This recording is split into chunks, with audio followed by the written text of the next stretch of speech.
꺼내 먹어요의 김신지 작가님 나오셨습니다. 안녕하세요. 안녕하세요. 작가님 오랜만에 만나는 것 같아요. 그니까요. 오늘 왜 이렇게 아리따운 니트를 무슨 색깔이라고 해야 될까요? 이거요? 꽃자주색? 그렇죠. 약간 뭐라고 해야 될까요? 너무, 핫핑크? 너무 잘 어울려요. 꽃자주색? 아 정말요? 웜톤이신가 봐요. 드릴까요? 달라는 거예요? 아 그게 네. 그렇게 되나요? 아 그냥 저는 뭐라도 신지 작가님 좋다고 하면 그냥 바로 벗어드리고 이런 마음이 있어가지고 네, 이건 한 발뿐이라 아주 화사하게 얼굴을 밝혀주는 컬러 같아요. 아 감사합니다. 네. 신지 작가님도 가을입니다. 트렌치 코트를 입을 수 있는 시간이 정말 짧기 때문에 맞아요. 10월에는 어떻게든 입어보려고. 트렌치 코트를 입고 다닐 수 있는 시간이 과거에는 분명히 좀 더 길었겠죠? 그랬던 것 같아요. 아니면 원래 이런 옷인가? 이것은 정말 순간의 아니에요. 옷인가? 유구한 역사를 생각해보면 분명히 더 길었던 것 같은데 맞아요. 요즘엔 거의 뭐 2주? 이 정도인 것 같아요. 진짜 이럴 거면 일기예보에서 아예 얘기해 줬으면 좋겠어요. 트렌치 코트를 입을 때입니다. 뭐 이런 식으로. 그러니까요. 근데 얘기해 다들 주시나? 집에 그 옷장에 가을 외투, 애매한 두께의 가을 외투 맞아요. 생각보다 많이 입지 못하고 겨울로 넘어가 버린다는 거를 다들 실감하고 계실 것 같아요. 항상 가을 외투는 조금 이르게 입게 되거나 좀 더운데 손에 들고 다니게 되는 그 시절이 있거나 아니면 이거 이제 집어넣어야 되나 싶을 정도로 얇게 느껴지거나 둘 네. 중에 하나인 것 같아요. 맞아요. 그리고 전철이나 버스 안에서는 약간 덥고 외투까지 맞아요. 입고 있으면 맞아요. 근데 밖에 나오면 칼바람이 막 아침 저녁으로는 또 추우니까 맞아요. 늘 날씨와의 눈치 싸움에서 자꾸 실패하게 되는 요즘입니다. 그렇지만 그만큼 짧고 아름다운 기간이기 때문에 꼭 잘 그럼요. 챙기셨으면 좋겠습니다. 그럼요. 단풍이 제철이니까요. 다들 단풍놀이 아직 못 가셨으면 네. 근처에 가까운데 뭐 근린공원이나 뭐 공원 아니어도 산이 좀 근처에 있다 하신다면 낮은 산이라도 가보신다거나 수목원, 식물원 네. 이런 데 가시면 단풍이 진짜 예쁠 때라고 생각을 해요. 진짜 작년 이맘때쯤에 신지 작가님이 도토리 구분하는 법 이런 것들 얘기해 주셨던 맞아요. 기억이 나요. 아니 이렇게 잘 기억하실 수가? 맞아요. 딱 요맘때쯤 아니었습니까? 맞아요. 10월이었던 것 같은데. 요즘 저의 인별그램에 그 스토리 올리시면서 네. 도토리 찾으시거나 뭐 이런 개수나무 이파리를 찾으셨다 이러면은 태그해 주셔서 되게 오. 귀엽게 보고 있어요. 도토리 박사가 되거든요. 태그까지. 아, 좋습니다. 오늘 어떤 손님이 오셨을지 바로 오늘 식탁에 앉을 분 만나볼게요.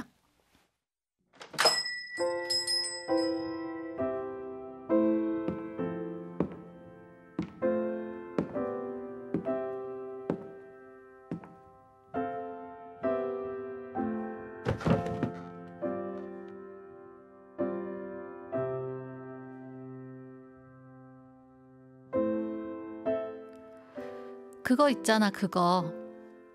그런 말을 들을 때마다 난 괜히 그런 생각이 들더라. 누가 나한테도 저렇게 말하는 거 아닐까? 그 사람 있잖아 그 사람. 이름이 뭐더라?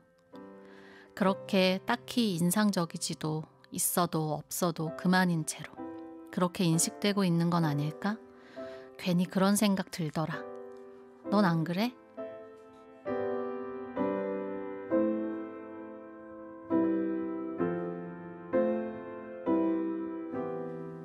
네, 오늘 북카페 에세이 테이블에 오신 손님, 넌 안 그래? 라고 하셨는데 나도 그래 얘기하고 싶은 마음입니다.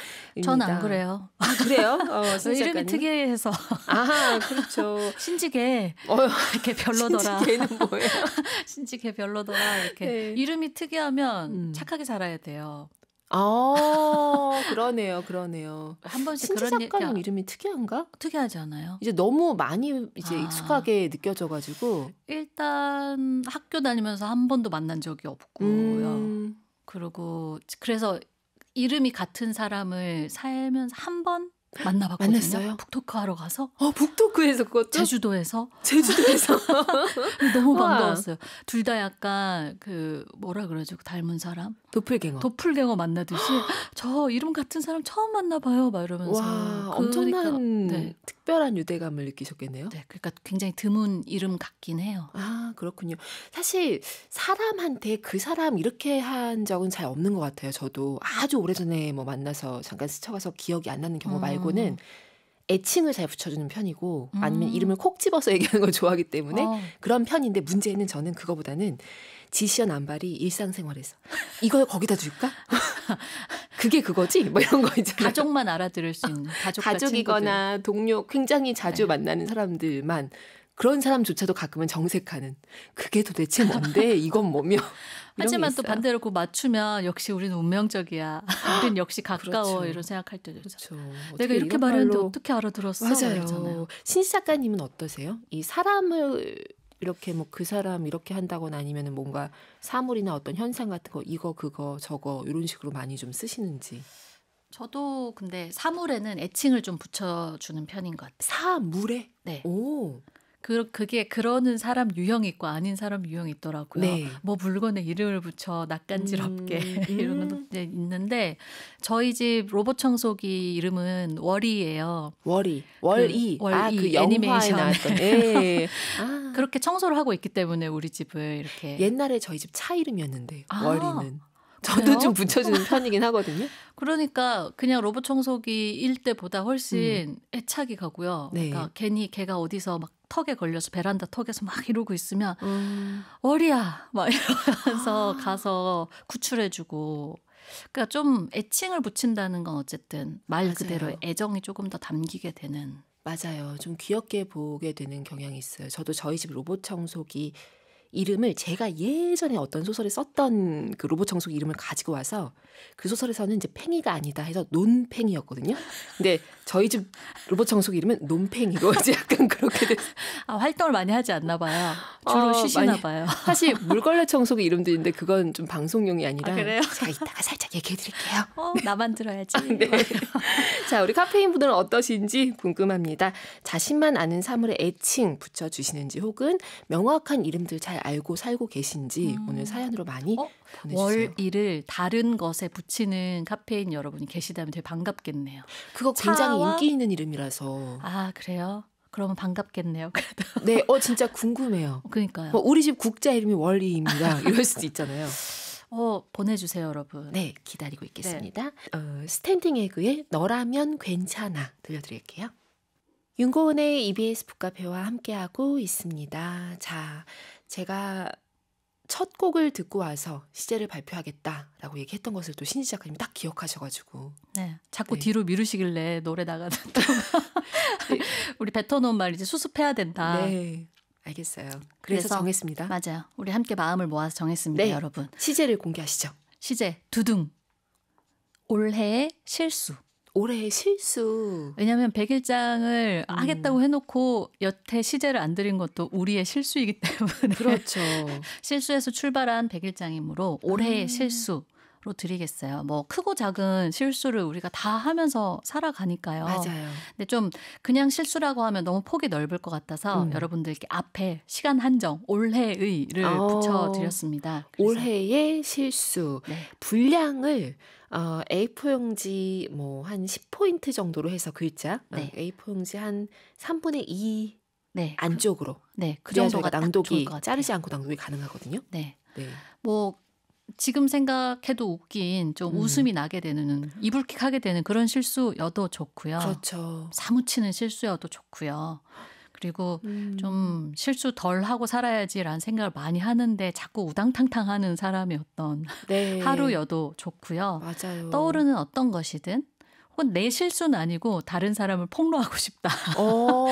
주변 지인 치부책처럼. 치부책이요? 네, 그것도 좋겠네요. 네, 뭐 올해의 실수라고 했을 때 떠오르는 다양한 것들을 얘기해 주시면 좋겠어요. 기대하고 있겠습니다. 마감은 11월 말까지입니다. 다시 또 안내 드릴게요. 자, 그러면 오늘의 책 준비해 오셨죠? 바로 열어보겠습니다. 네, 오늘은 김수현 작가님의 속 깊은 무관심이라는 책을 가지고 왔습니다. 속 깊은 무관심. 무관심이라고 하는 말을 우리가 긍정보다는 부정적인 느낌으로 쓸 때가 많은데 네. 그 앞에 속 깊은이 들어가니까 또 달리 보이네요. 네, 이 김수현 작가님의 첫 책이에요. 그리고 좀 사연을 말씀을 드리면 책 소개에도 함께 적혀 있는데요.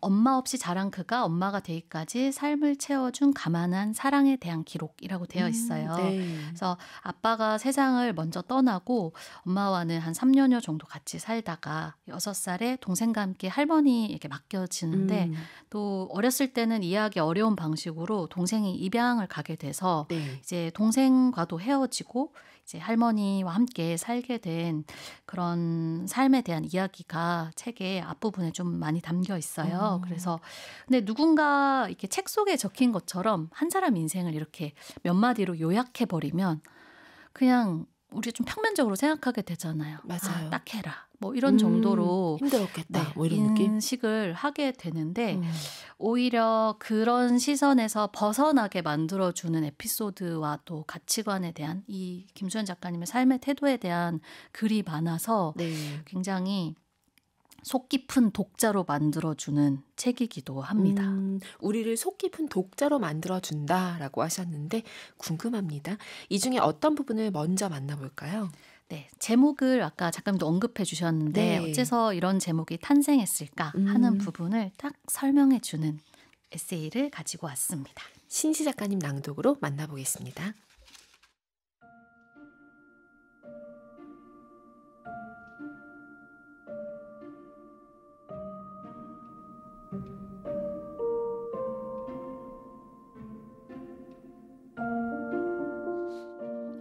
나이 60이 훌쩍 넘어 6살 어린 손녀를 맡아 키우게 된 할머니는 나를 먹이고 씻기고 입히고 재우며 늦은 육아를 다시 시작했다. 할머니는 내게 밥을 해주고 시장에서 내 또래 여자아이들은 절대 입지 않을 법한 옷을 사와 입혔다. 가사를 모르는 옛 자장가를 흥얼흥얼 불러주고 엄마를 찾으며 우는 내 눈물을 닦아주었다. 나 역시 할머니 귀에 귀고리를 걸고 할머니가 건넨 바늘에 실을 꿰었다. 밀가루 봉지에 작은 글씨로 적힌 유통기한을 읽고 시간에 맞춰 드셔야 할 약을 챙겨드렸다. 할머니와 나는 각자의 방식으로 서로를 보살폈지만 우리의 돌봄은 꼼꼼하지도 완벽하지도 못했다. 긴 손톱이나 뒤꿈치가 해진 양말, 때가 채 빠지지 않은 옷소매 같은 사소한 것들에서 엄마의 부재는 쉽게 티가 났다.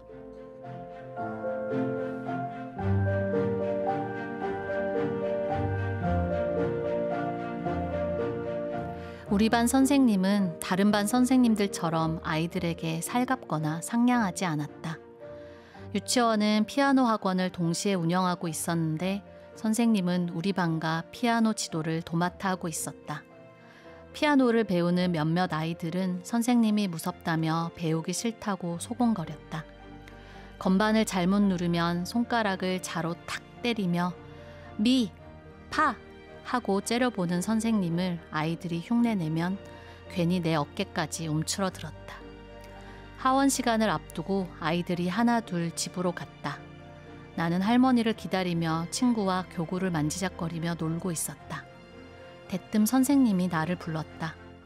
갑작스러운 호출에 내가 무슨 잘못이라도 한 건가 싶어 목울대가 울렁거렸다. 선생님은 아이들이 다 빠져나간 오세반으로 들어갔다. 쭈뼛거리며 교실로 들어가자 선생님은 아이들이 앉는 작은 의자에 앉았다. 이리로 와, 앉아. 사자 앞 한 마리 토끼처럼 잔뜩 기가 죽은 채 선생님 옆자리에 조심스레 앉았다. 선생님은 어떤 언질도 없이 내 손을 챘다. 영문도 모른 채 손이 잡힌 나는 그제야 선생님 손에 들린 손톱깎이가 보였다. 딸깍. 놀라 손을 빼내기도 전에 순식간에 손톱이 잘려나갔다. 오로지 손톱만 초승달 모양으로 깔끔하게 잘렸다. 선생님 손에 붙들린 내 손을 바라보다가 선생님 얼굴로 시선을 옮겼다. 내 손톱에 온 신경을 모으느라 미간에 살짝 주름이 잡혀 있었다. 괜스레 긴장되어 침을 꼴깍 삼켰다. 손에 힘 좀 빼. 선생님이 피식 웃으며 말했다. 긴장감에 부채꼴 모양으로 활짝 벌어져 있던 손에서 천천히 힘이 빠졌다. 딸깍, 딸깍. 조금 전까지도 소란스러웠던 교실엔 오직 선생님 숨소리와 손톱이 잘려나가는 소리만 들렸다. 정적이 어색해 다리를 폈다 오므리며 일부러 작은 소리를 냈다. 웅크린 선생님 머리 위로 늦은 오후의 햇살이 길게 비추었다. 먼지들이 교실 안에 조용히 부유하고 선생님 목에 걸린 진주 목걸이는 햇살을 튕겨내며 빛났다. 후, 손등 위로 선생님의 입바람이 불었다. 나는 손가락을 활짝 펴 정돈된 손톱을 바라보았다. 말끔해진 손톱이 신기하고 어색하면서도 마음에 들었다. 이제 가. 나는 작게 네 하고 대답한 뒤 교실을 나왔다. 문을 닫고 까치발을 들어 창문으로 교실을 들여다보았다. 선생님은 자리에서 일어나 휴지통으로 다가갔다. 거기까지만 보고 가방을 챙겨 유치원을 나왔다. 계단을 내려가며 중간에 두어 번 멈춰 손가락을 쫙 펴보았다. 몸의 일부가 잘려 날아갔지만 내 안은 무언가로 가득 차오르는 기분이었다. 내 손끝에 집요하게 따라붙던 시선들도 함께 싹둑 잘려나간 것 같았다. 왜 손톱을 자르지 않니? 깔끔하게 하고 다녀야지. 손톱 좀 자르고 와. 같은 말을 하는 대신 선생님은 내 손톱이 긴 이유를 다 아는 사람처럼 그저 말없이 손톱을 잘라주었다. 무뚝뚝하지만 속 깊은 무관심이 손끝을 시작으로 내 속 깊은 곳까지 따뜻하게 물들이는 것 같았다. 이후 내가 자라면서 스스로와 다른 일을 핥히거나 상처 주지 않았던 것은 어쩌면 그 단정한 손톱 때문일지도 모르겠다.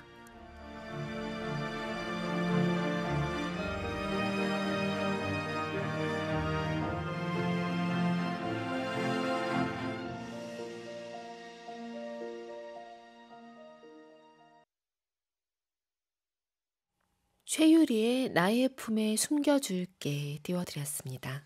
김수현 작가의 책 속 깊은 무관심에 담긴 글 손톱 깎아주는 마음 중에 한 부분 이렇게 신 작가님 목소리로 만나봤습니다. 와, 감동입니다. 그렇죠. 그 네. 제목이 온전히 전해지는 것 같은 맞아요. 그런 에피소드여서 저도 읽으면서 굉장히 이 조용하게 차오르는 마음 그런 것들이 느껴졌고 아이들이 자랄 때 이런 어른들의 속 깊은 무관심 속에서 자랐던 순간들이 누구에게나 있을 것 같아요. 맞아요. 그래서 그런 순간들을 또 듣고 계시는 카페인 여러분들도 떠올리시지 않았을까 싶기도 하고요. 그리고 이 선생님에 대해서 처음부터 선생님이 그 손에 힘 좀 빼 하면서 손톱 깎아준 얘기만 하는 것이 아니라 그 앞에 선생님에 대한 이미지가 깔려 있었잖아요. 네. 지금 피아노 배울 때 맞아요. 우리 자로 손등 오. 항상 잘못하면 아까 워낙 또 실감나게 읽어주셔가지고 다시 한번 해주세요. 미였는데 제가 팔을 눌렀다 그러면 파 소리인데 네, 무서워 이러면 이 건반 위에 손가락을 올리기조차 어렵게 느껴지잖아요. 맞아요. 그런 무서운 선생님, 그래서 사자 한 마리 토끼처럼 내가 그 앞에 앉았는데 사자가 지금 손톱을 깎아주고 있어요. 선생님이 손에 힘 좀 빼라고 했을 때 전 사랑에 빠졌다고요. 아, 맞아요. 손에 힘 좀 빼, 피식 웃으면서 얘기하셨고 진짜 이 작가님이 써두신 것처럼 보통 우리가 많은 이야기나 이런 데서 접하는 그 말들은 이런 거잖아요. 왜 손톱 안 자르니? 깔끔하게 하고 다녀야지. 뭐 이런 식의 조언일 수 있겠지만 사실상 이보다 더 다정한 행위가 따로 있다는 걸 보여주는 에피소드 같아요. 맞아요. 그래서 그리고 선생님의 이 성향이 어떻게 묘사가 됐을 때 저렇게 좀 차갑고 무뚝뚝해 보이는 사람이 사실 이렇게 속 깊은 어떤 사려 깊은 맞아요. 다가옴이 있었을 때 우리가 감동해 본 경험이 있잖아요. 그런 것들이 떠오르기도 하고 우리도 사실 살아오는 동안 모두 누군가의 그런 속 깊은 무관심을 디디고서 사실 여기까지 오지 않았을까 이런 생각도 해봅니다. 뭐 자각을 한 것도 있고 그렇죠. 못하고 지나간 것도 있을 테지만 그리고 어른이 된 다음에도 누군가의 속 깊은 무관심에 계속 빚을 지고 네. 또 가끔은 조금이나마 갚으면서 살아가려고 하고 있는 거고. 맞아요. 그렇죠?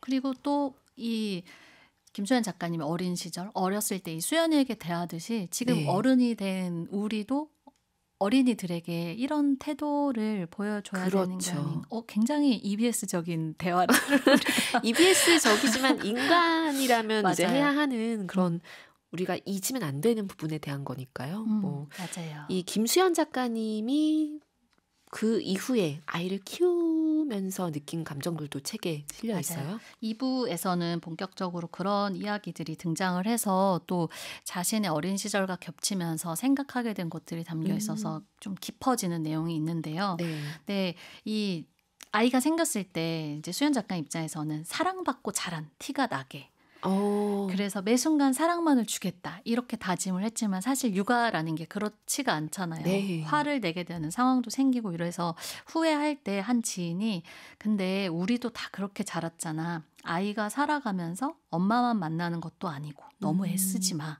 라고 말을 했는데 그 말이 너무 오래 남았대요. 아이가 네. 자라면서 엄마만 만나는 것도 아니고.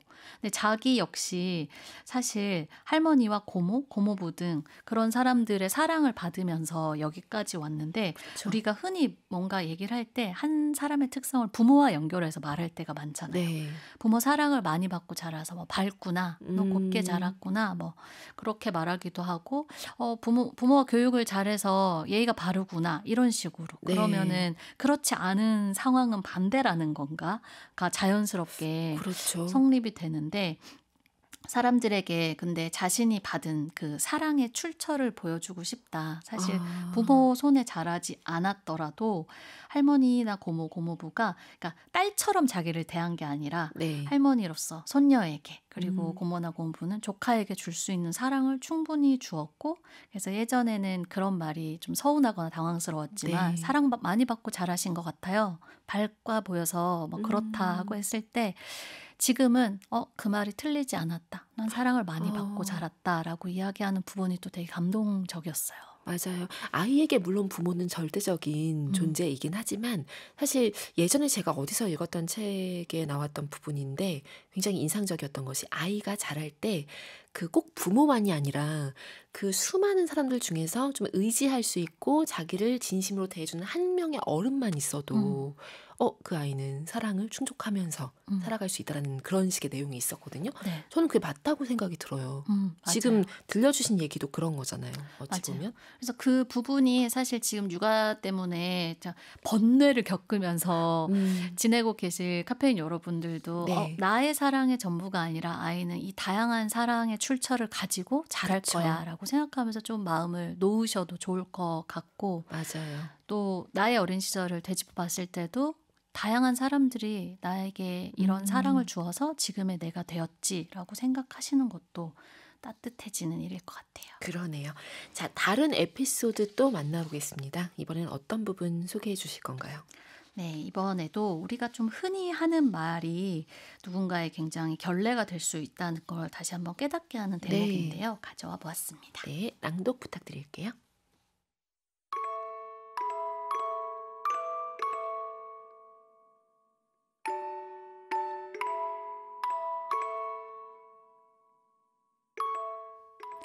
야 임마, 너는 애미애비도 없냐? 다 큰 어른들의 거친 생떼에 한숨이 나오고 미간에 힘이 들어갔다. 네, 전 애미애비 없어요. 하고 받아치고 싶었지만 그러면 분명 또 다른 모욕적인 말이 나올 게 뻔했다. 상대에게 모욕을 주기 위해 가족을 들먹이는 경우가 많았다. 너 같은 걸 낳고 네 엄마는 미역국을 드셨다니? 네 부모는 너한테 뭘 가르쳤니? 한쪽에선 부모 운운하며 창을 휘두르고 한쪽에선 저도 귀한 집 자식이니 함부로 대하지 말라고 방패로 막아선다. 나는 최소한의 방패도 없는 사람이었다. 진상 손님이 내뱉은 상스러운 애미애비라는 단어도 아르바이트생을 보호하기 위해 적어둔 귀한 딸이라는 글귀도 모두 나를 비켜갔다. 가족이라는 자리 어디에도 끼지 못하고 주변만 배회하는 기분이었다. 그래서 아이를 낳고 엄마라는 문이 열렸을 때 사람들이 말하는 가족 일원의 이름을 갖게 된 것에 안도했다. 비로소 가족이라는 땅에 착지한 것 같았다. 나는 누군가의 엄마, 아내, 며느리라는 새로운 호칭을 기꺼이 반겼다. 가족 구성원의 핵심 인물에 가까워질수록 내 가치와 존재가 더 선명해진다고 믿었다. 조카, 손녀, 사촌 누나 같이 가족 중심 구성원과는 조금 떨어진 남의 집 귀한 딸 같은 호칭에는 맞아떨어지지 않았던 나에게 어떤 중요한 이름표가 주어지는 것 같았다. 그런데 아무것도 아닌 사람은 아빠, 엄마, 아들, 딸, 손녀, 손자, 조카, 이모, 삼촌, 고모, 이모부, 고모부, 큰엄마, 작은엄마, 할머니, 할아버지. 이 많은 호칭 중 어떤 것으로도 불릴 수 없는 사람은 무엇으로 자신을 지킬 수 있을까? 가족 구성원이라는 울타리 밖을 돌고 있는 사람은 티셔츠 등에 어떤 말을 새겨야 할까? 독립출판물을 통해 내 가정사를 고백했을 때 최소 10년은 알고 지내온 친구들에게서 메시지가 도착했다. 그중 나를 와락 안아주는 메시지가 하나 있었다. 나에게 너의 부모 유무는 그다지 중요한 게 아니었어. 네가 누구의 자녀이고 어떻게 자랐는지가 무슨 상관이겠니? 너는 그냥 너인데. 너는 그냥 너인데. 망망대해를 맴돌던 작은 배가 비로소 육지에 닿는 기분이었다. 아, 내가 세상으로부터 간절히 듣고 싶었던 호명은 이것이었구나. 누가 이 말을 해주지 않을까 세상에 귀를 기울이고 살아왔던 사람처럼 친구 메시지를 반복해서 읽으며 턱끝에서 떨어지는 눈물을 닦아냈다. 세상 한가운데서 어떤 색으로든 선명해지고 싶었던 내가 맑고 투명하게 빛나는 기분이었다. 가족 구성원의 이름으로 명명되지 않더라도 우리는 모두 그 자체로 존귀하다. 명절날 며느리 혼자 일을 하는 게 부당한 이유는 남의 집 귀한 딸을 부려먹어서가 아니라 가사노동은 남녀 구분 없이 동등하게 이루어져야 하기 때문이다.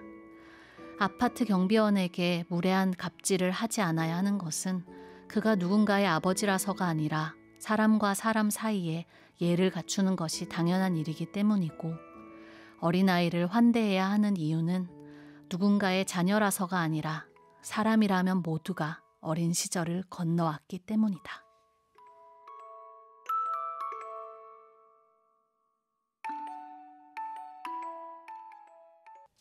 I'm 포레스트 검프 OST에서 띄워드렸습니다.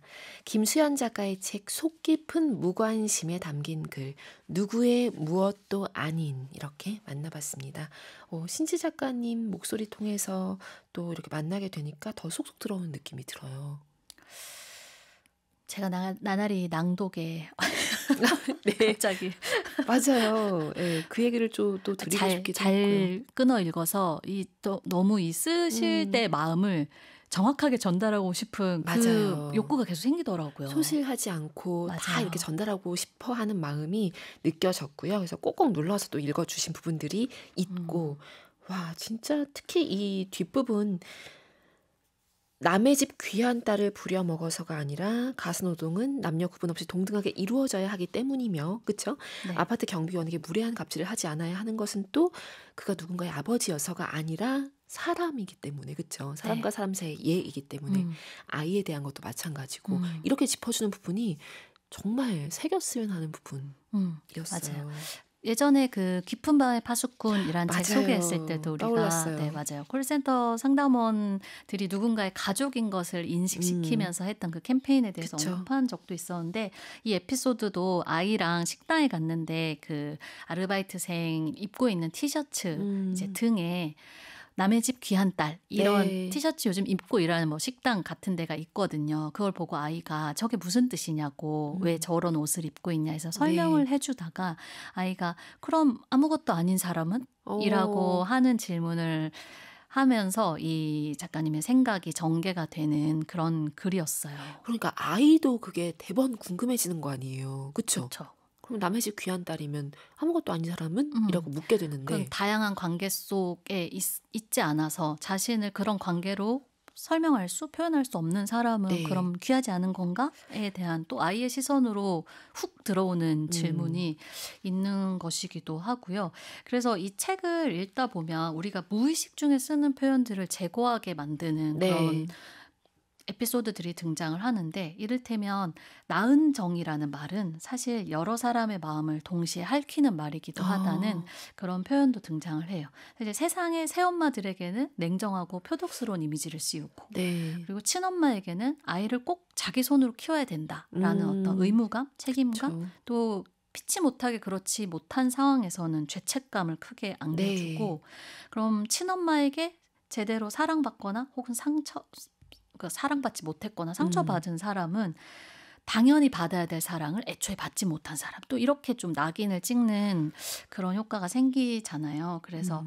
자신을 그래서 친엄마 사랑을 누구도 능가할 수 없다고 말하는 세상이었기 때문에 네. 자기는 자라는 내내 가여운 아이였고 그러면 그렇게 헤어져서 입양을 간 동생은 음. 그럼 제대로 된 사랑을 못 받고 자라게 되는 그런 과정을 겪었다고 말하는 건가 하면서 좀 세상을 향해서 어. 질문을 하는 그런 일화들이 있어서 우리가 정말 무의식 중에 쓰고 있는 그렇죠. 말인데 누군가에게는 상처가 되거나 결례가 될 수 있는 그런 말들을 좀 다시 한번 생각해 보게 만들더라고요. 그러네요. 진짜 사회 전반적으로 누군가에게 주목하고 그 고마움을 표현하기 위해서 만들어둔 어떤 제도, 장치, 어떤 말 이런 것들이 다른 누군가의 결핍을 또 막 그러니까 부추겨서 보이게 만드는 그런 음, 의도는 아니었겠지만 맞아요. 그런 그래서 것을 또 낳기도 뭐 하고. 학교에서 어버이날에 편지 쓰라고 할 때도 네. 여기 작가님 일화에 등장하는데 사실 모두가 어버이가 있는 상황은 아닐 텐데 음. 선생님이 너무 아무렇지 않게 부모님에게 쓰는 편지를 쓰세요 라고 했을 때는 자신이 아. 많이 움츠러들었던 그런 기억들 그 할머니가 글자를 모르기 때문에 그냥 막 쓰는 척을 하고 뭐 말 잘 들을게요 부모님께 네. 이런 걸 써야만 했던 걸 떠올리면서 근데 내 아이의 학교 그 음. 반에도 어버이날마다 곤란해지는 아이가 있겠지 음. 또 라는 이해까지 가닿는 부분이 있는데 그 어렸을 때 생각해 보면 그런 좀 지금 생각하면 잔인한 장면들도 많았던 것 같아요. 학교 안에서 벌어지는. 맞아요. 속 깊은 무관심 말고 그쵸. 진짜 우리를 더 너희 아버지 외롭게 뭐 하시노 만드는 이런 것처럼. 무관심 있잖아요. 맞아요. 이게 교육 과정에선 더 중요한 것 같아요. 이런 체계를 음. 잡아두고 누구도 배제시키지 않으면서 포함하면서 누구나 즐거운 축제로 음. 하루하루를 기억하게 만드는 행위 이런 게 더 중요하다는 생각이 또 듭니다. 맞아요. 그래서 작가님도 그 에피소드에서 사실 고마운 어른에게 편지를 쓰세요 하는 주제였다면 어, 나도 쓸 수 있었을 텐데 그렇죠. 라고 말하거든요. 근데 이런 게 사려 깊은 교육 음. 과정에서 어른들에게 필요한 태도이지 않나라는 생각도 들고요. 우리 모두를 더 고민하게 만드는 그런 글이었어요. 필요한 고민을 하게 만드는 네. 글이었죠. 무심하지 않도록. 음악을 듣고 그러면 오늘도 카페인님 글 만나보도록 하겠습니다. 한희정의 꿈꾼다 들려드릴게요. 윤고은의 EBS 북카페 김신지 작가님과 함께 오늘은 김수연 작가의 책 속 깊은 무관심으로 이야기 나눠봤습니다. 그리고 이제 카페인님 글도 만나보겠습니다. 오늘은 박별정 님이 보내주신 글입니다.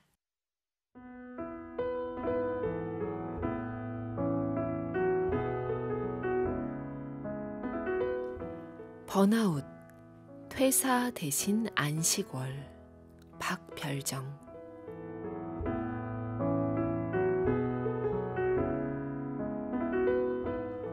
나는 올해 9월 안식월에 들었다. 실은 퇴사 대신 고려한 일이었다. 퇴사하지 않기 위해 선택한 한 달. 나는 다시 반짝이는 눈으로 회사에 돌아갈 수 있을까? 첫 직장을 그만둔 후 3일 만에 출근한 지금의 직장에서 6년을 넘게 근속한 나는 중간 직급자로서 꽤 의미 있는 일들을 하고 있었다라고 스스로 믿고 싶었다. 타 직장에서 일개 사원으로만 일하던 내가 이 사무실에서 최초 여성 직급자로 부임하게 되었을 때 선물 같은 기회라 감사히 여기고 그저 뭐든지 열심히 했다. 사무실 안에서 일어나는 모든 일들을 처리하고 나면 남아서 묵묵히 내 개인 업무들을 아니 쳐내야만 했다. 그것이 6년 넘게 반복되어 왔다. 자연스레 매일 사무실의 에어컨과 불을 끄고 잠그는 직원이 되어 있었다. 직원들의 퇴근 시간을 존중해주고 나 자신에게는 12시간 근로를 당연하게 여기는 시간들도 적지 않았다. 그 시간과 함께 따라다닌 건 잦은 소화 불량과 목 디스크, 녹내장 초기 증상들, 그리고 이석증. 이석증은 그렇게 왔다. 4년 전 알츠하이머를 진단받으신 어머니. 직장인이었던 어머니는 권고 퇴사를 당하셨다. 나는 평일에 시간 외 업무까지 다 처리하고 어머니를 돌보는 일을 2년 가까이 했다. 어머니의 외래 진료를 위해 반차를 쓰고 다녀오면 귀가 대신 야근을 했다. 내일 찾아올 일들이 무서워 오늘 남아야 했다. 어머니를 요양병원으로 입원시킨 후에도 과다했던 업무량으로 야간 잔업은 일상이었다. 그러한 일상 끝에 이석증이 처음 찾아왔다. 9월의 안식월은 그런 생각들의 끝에 그리고 몇 가지의 우여곡절 후에 결국 내게 주어졌다. 누가 쓰지 말라고 한 적도 없는 회사 복지를 계속 밀어내다가 의식이 죽어가는 누군가에게 제공되는 연명치료처럼 내게 찾아온 것이었다. 퇴사 대신 선택한 한 달. 한 달을 쉬어보면 내 마음에 다시 선선한 바람이 들까? 예전처럼 다시 눈이 반짝여질까? 일터에서도 미움과 행복의 그 중도에 들어설 수 있을까? 물론 한 달이라는 시간으로 절대 모든 것이 해결되진 않을 것이다. 하지만 적어도 변화의 첫 시작 정도는 맞아볼 수 있지 않을까? 영화 프리퀀시처럼 예정되어 있던 불행한 미래를 찰나의 새로운 입력으로 결과를 바꿔낼 수 있을지 모른다. 적어도 희망해 본다. 완전히 회복하지 못하더라도 다시 반짝이는 눈과 희망을 품은 가슴으로 돌아갈 수 있길 바라는 마음이다. 훗날 과거를 돌아보면 그 시작에 이 글이 있을 것이다. 글이 가난한 이로써 글쓰기의 힘을 있는 힘껏 짜내어 현재의 회복에 보태보려 한다. 그리고 이것이 마지막 글이 아니길. 회복의 길에 조그만 깨달음들이 생활 곳곳에 있어 주길 바라고 그것이 나의 또 다른 글이 되어 주길 희망한다.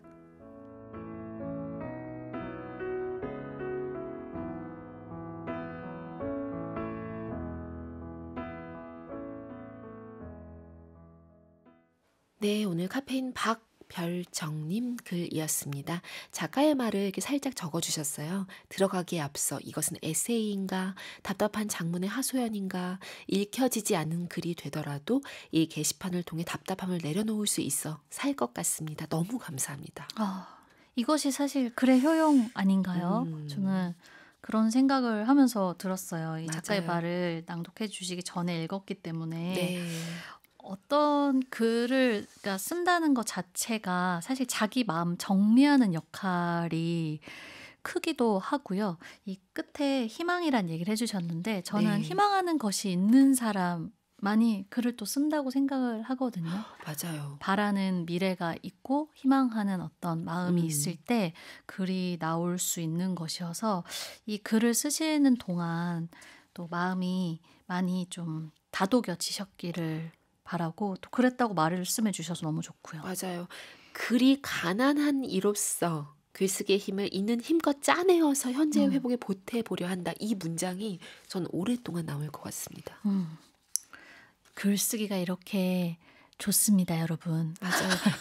그리고 글이 부유한 이는 아무도 없어요, 사실. 맞아요. 항상 다 글은 나에게 부족하고 고프고 가난하다고 느끼게 만드는 존재죠. 맞아요. 그 안식월 보내시면서도 그렇고 또 보내고 이후에도 네. 사실 이렇게 내 마음에 대한 글을 계속 한번 써보셨으면 좋겠어요. 그게 누군가가 들어줄 누군가가 없고 막 이렇게 뭐 방송에서 낭독되고 하지 않더라도 네. 자기 자신하고 나누는 대화라고 또 생각을 하거든요. 그게 제일 중요한 거죠.